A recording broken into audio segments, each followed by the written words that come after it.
If you watch any kind of online guitar content, you surely came across amazing players playing amazing stuff. In my case, for years I'd find amazing licks online, practice them a bit, and then forget they existed during my playing. So I wasn't benefiting from having learned these ideas, because no matter how well I managed to practice and to execute them by themselves, my spontaneous playing wouldn't have these elements in it. So it was kind of like having two sides of my guitar playing, a shreddy technical one who could replicate cool solos, cool licks, and my raw, true one if I had to, let's say, improvise or write something of my own, which would have nothing to do with the other one, because as I said, they were still two different sides. This bothered me so much because I couldn't understand how it could be possible to play naturally in a technical way using many interesting ideas like many players we admire do. This started to change once I realized that memorizing cool ideas wasn't enough and that I needed a system to integrate these sides, because adding more information by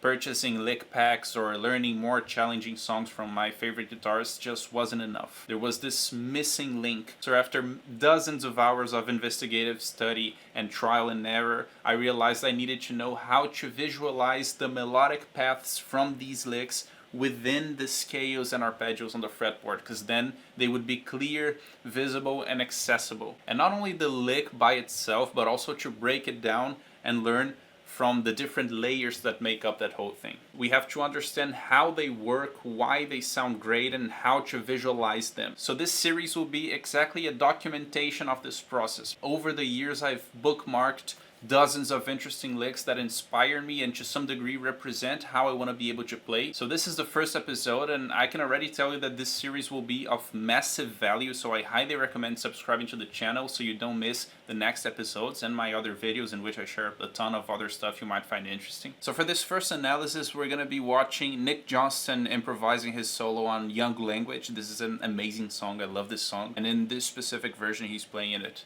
It's like a live playthrough and he's improvising some of the ideas, so the stuff he plays here is not the same from the studio session. And there's this part he plays here. So he starts shredding like crazy, and then the idea I'm focusing on is how he ends this, which is very interesting.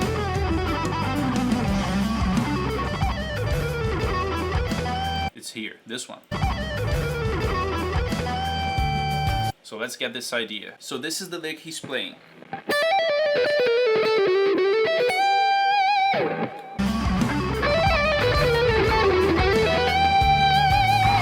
Okay, so the initial concept we see him using here is 3 notes per string pentatonic, right? So if we take the E minor pentatonic, E, G, A, B, D, we can expand the pentatonic. Typically the pentatonic scale would be played in two notes per string settings, right? So, but we can reach out to these intervals that are part of the sequence of the scale that are present on the same strings. Here we have the flat 7 D, the root E, and we can reach to the flat 3rd here, the G, right? So that's how he'll start the idea. So moving forward and back. So flat 7, root 3rd, root, flat 7. This comes from the idea of the 3 notes per string pentatonic. So connecting the sequences of 3 intervals on the same string. So 1, 2, 3, 1, 2, 3, 1, 2, 3. Then we'll have an added major 7. So from the E harmonic minor scale, so the D sharp note. So he'll do, right, this note here. So it's a note from the E harmonic minor scale, from this scale.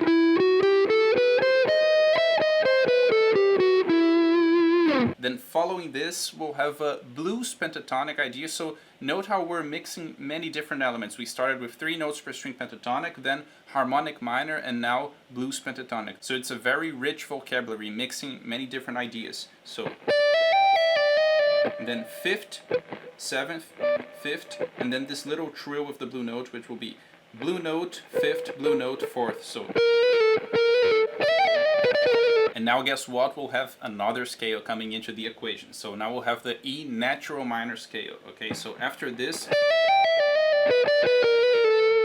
we'll have flat 3rd, 4th,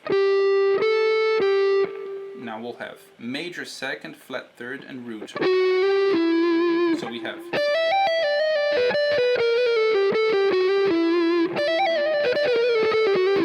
And from now on, it'll end on the same scale, the E natural minor. So we'll have major second or ninth, flat third, fourth.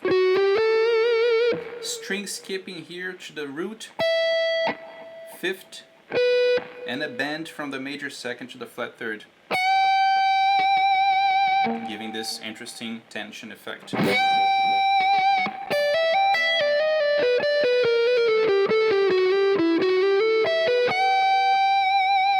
So if we think about the scale here, either the pentatonic or the minor scale,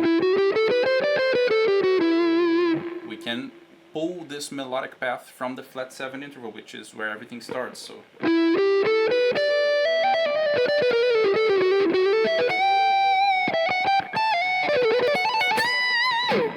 alright, so now let's start bringing these elements, these different layers that we went over, and applying them in a more practical context. So I'll be talking you through each one of the layers that we saw, and we'll see how they sound.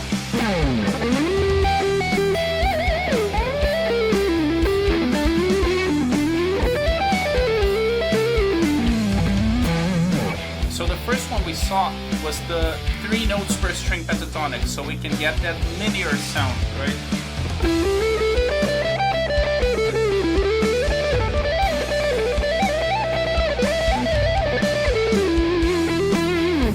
The next thing we saw was that we could add that little extra spice, that little color from the major 7 interval in the harmonic minor scale. So it's a little note change that will alter the vibe, right?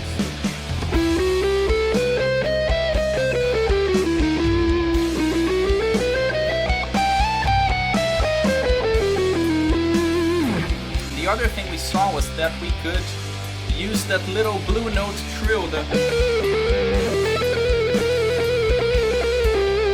This is very useful.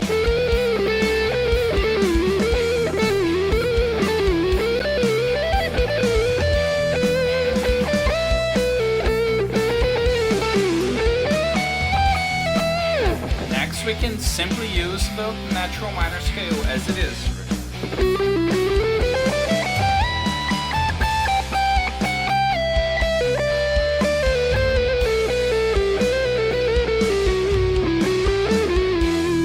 Last but not least, we can play around with the string skipping idea. Okay, so we can play it closer to how it's done in the lick, so in a more contextualized way, or we can just use string skipping across the scale in a free way.